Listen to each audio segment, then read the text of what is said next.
পালওয়েল পার্কের দৃশ্য। আপনাকে বাইরের পার্টটা দেখেছি, এখন ভিতরের পার্টটা দেখাবো। ভিডিওটা ভালো লাগলে আমাকে সাবস্ক্রাইব করে নেবেন।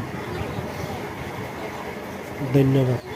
এখানে যেটা দেখতে পাচ্ছেন এটা হচ্ছে ডে বলে আগের যুগের এগুলা।